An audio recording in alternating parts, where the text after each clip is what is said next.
আজ আমরা রান্না করব পটল চিংড়ি। চিংড়ি পটল, পটল চিংড়ি, যেভাবেই তোমরা বুঝবে, যেভাবেই তোমরা নাম দিতে চাও না কেন, আমি নাম দিয়েছি পটল চিংড়ি বা চিংড়ি পটল। নাম দেওয়ার কিচ্ছু নেই, সাধারণ যেমন পটলের তরকারি হয় সেইটাই একটুখানি টুইস্ট দেয়া, একটু চিংড়ি ছেড়ে দেয়া, যাতে পটলটা একটু টেস্টি হয়ে যায়, একটু ভালো স্বাদ আসে, যাতে লোকেরা খায়। কেন কি অনেকেই পটল খেতে চায় না। আর কিছুই না, জাস্ট একটা টুইস্ট অ্যান্ড টার্ন, এইগুলোই দেয়া, আর কিছুই না। সিম্পল রান্না দেখাই কিন্তু আমি। তার জন্য আমাদের লাগবে আজকে পটল। দেখো পটল কেটে রেখেছি আমি, এরম ভাবে পটল কাটবে, আরো বড়ও কাটতে পারো, নো ইস্যুস। আচ্ছা, তার এরপরে লাগবে হচ্ছে আমাদের আলু। দেখো আলু কেটে রেখেছি। তার সাথে লাগবে হচ্ছে আমাদের পেঁয়াজ, পেঁয়াজ কুচোনো, অল্প একটু পেঁয়াজ কুচি দিয়েছি।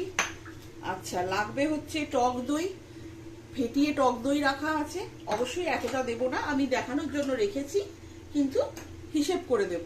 আচ্ছা, লাগবে হচ্ছে পোস্ত বাটা, এটা শুধুই পোস্ত আর কিচ্ছু না, লঙ্কা, কাঁচা লঙ্কা আর পোস্ত বাটা, আর কিছু না কিন্তু।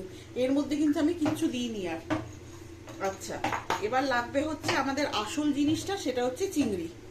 এইটা কিন্তু আসল চিংড়িটা কিন্তু আমাদের লাগবে এই রান্নাটা করতে, না হলে এটা সাধারণ পটলের তরকারি হয়ে যাবে। একটু টুইস্ট দেওয়ার জন্য চিংড়ি, আর কিছুই না কিন্তু। এবার দেখাচ্ছি, আর নুন, হলুদ, গরম মশলা, সর্ষের তেল, এগুলো যা লাগে লাগবে।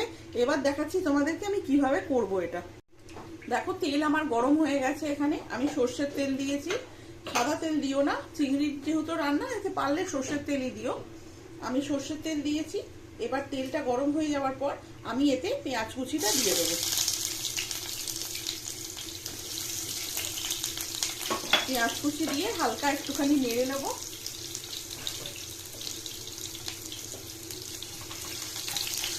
পেঁয়াজটা হালকা একটু লাল হবে, অল্প, কেন কি আমাকে আলু আর পটলটাও তো ভাজতে হবে। পেঁয়াজ বেশি লাল কিন্তু আমি করব না, অল্প একটুখানি লাল হবে। দেখো একটুখানি ভাজছি আমি, পেঁয়াজটা হালকা ভাজলেই, কালার চেঞ্জ হয়তো হবে না, কিন্তু তুমি বুঝতে পারবে পেঁয়াজটা ভাজা শুরু হয়েছে যে। দেখো এর মধ্যে আমি পটলটা দিয়ে দেবো, কেন কি আমাকে আলু পটলগুলোও ভাজতে হবে, আলাদা করে ভাজার প্রয়োজন নেই। আমি বারবার বলি, আমি সহজ রান্না দেখাই, যাতে সবার করতে খুব সুবিধে হয়। পটলটাকে দেখো ভেজে নেব, অল্প একটু পটলটা ভাজা ভাজা হলে তখন আমি আলুটা দেব। এবার আমি এর মধ্যে আলুগুলো দিয়ে দেবো।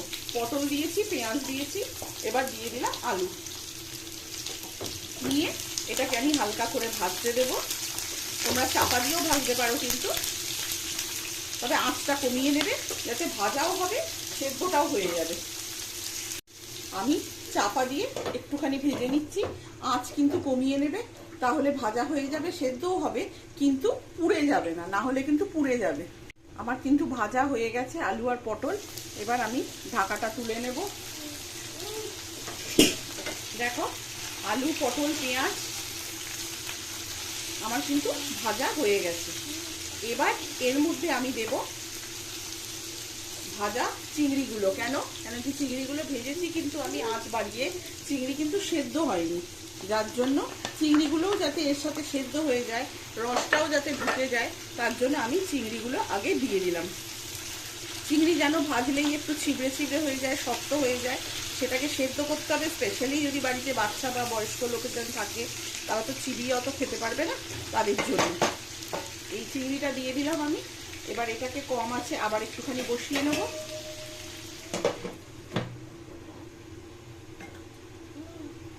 এটা ভাজতে ভাজতে দেখো আমি একটা মশলা বানিয়ে নিচ্ছি, জিরের গুঁড়ো, হলুদের গুঁড়ো আর কাশ্মীরি মির্চ।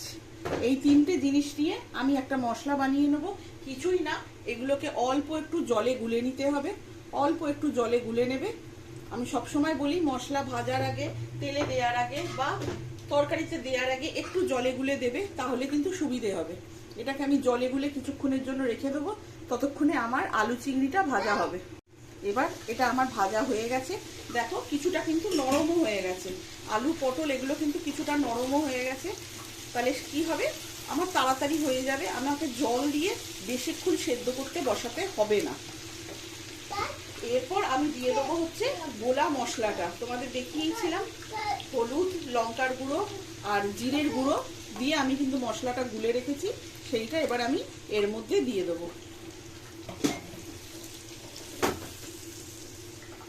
মশলাটা দিয়ে হালকা একটুখানি কষিয়ে নেব যাতে তেলটা বেড়ে যায়। এখন তোমরা আঁচটা বাড়িয়ে নিতে পারো, নাহলে কিন্তু সময় লেগে যাবে।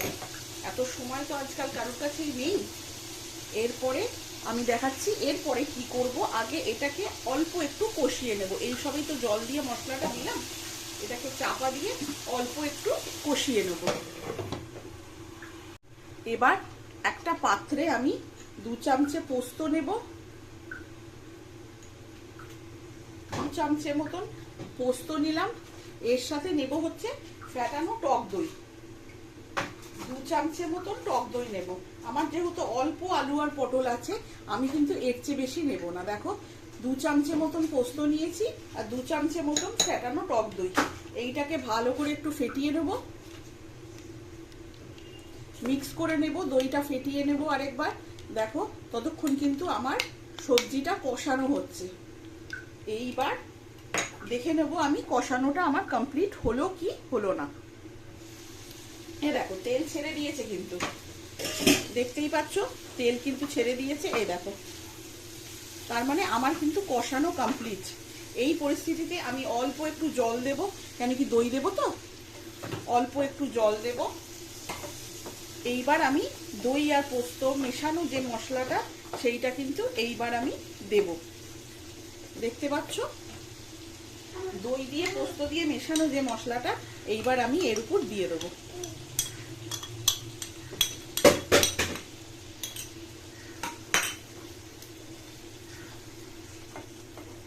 ভালো করে মিক্স করে নেবে। প্রয়োজন হলে বাটিটা ধুয়ে অল্প একটু জল দিয়ে দেবে, আমি করি সেটা। সবসময় মশলার বাটিটা ধুয়ে একটু করে জল দিয়ে দেওয়ার চেষ্টা করবে, কোনো কিছু নষ্ট করার তো প্রয়োজন নেই। এ দেখো এইবার টক দই যদি খুব বেশি টক হয়, তোমরা যদি একটু মিষ্টি মিষ্টি পছন্দ করো, তাহলে এই সিচুয়েশনে এই পরিস্থিতিতে কিন্তু চিনিটা দিয়ে দেবে। এবার আমি দেবো এতে নুন, পরিমাণ মতন এতে দিয়ে দেবো নুন। দেখো যেরাম পরিমাণ লাগবে সেরাম কিন্তু দেবে। আমি কিন্তু কিছুতে নুন দিইনি, শুধুমাত্র চিংড়িতে একটু নুন দেওয়া আছে, সেই জন্য আমি এরকম পরিমাণ নুন দিলাম। কেন, চিংড়িটা যেহেতু ভেজে রেখেছিলাম, চিংড়িতে অল্প একটু নুন হলুদ কিন্তু দেয়া আছে। এইবার আমি এইটাকে একটুখানি কষতে দেব, তাতে কি হবে আমার কিন্তু আলুটাও সেদ্ধ হয়ে যাবে। আলু কিন্তু আমার এখনো সেদ্ধ হয়নি। আমি কম আছে যদি বসিয়ে দিই, তাহলে কিন্তু আমার আলুটাও সেদ্ধ হয়ে যাবে, তার সাথে আমার কষানোটাও কিন্তু কমপ্লিট হয়ে যাবে। এবার আমি অল্প একটু জল দিয়ে এটাকে বসিয়ে দেবো। কিছুক্ষণ পর চেক করব কষানো হলো কি হলো না। এবার আমি চেক করে নেব এটা হয়ে গেছে কিনা। দেখো এ দেখো, ঠিক যেরকম কাশ্মীরি আলুর দম হয় না, কিছুটা সেই রকম। আমার মাংস সেদ্ধ হয়ে পটল সেদ্ধ হয়ে গেছে, চিংড়ি সেদ্ধ হয়ে গেছে, আলু সেদ্ধ হয়ে গেছে। দেখো আমার কিন্তু অলমোস্ট রেসিপিটা ডান। এই সময় আমি যেটা করব সেটা হলো অল্প একটু গরম মশলা দিয়ে দেবো, শাহি গরম, অল্প একটু দেখো শাহি গরম মশলা আমি ওপর থেকে দিয়ে দেবো।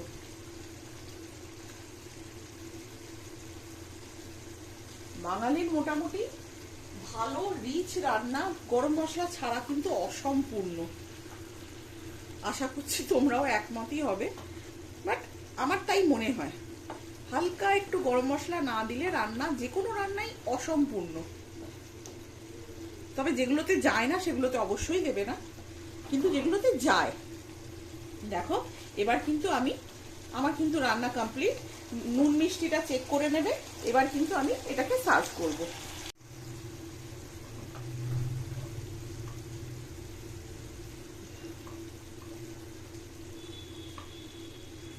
আমি এবার আমার রান্নাটাকে কিন্তু সার্ভ করে দিচ্ছি।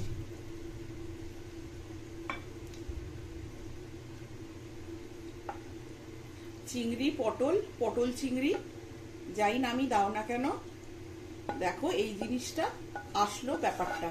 ওই কাশ্মীরি আলুর দম যেরকম হয় না, কিছুটা সেই রকম।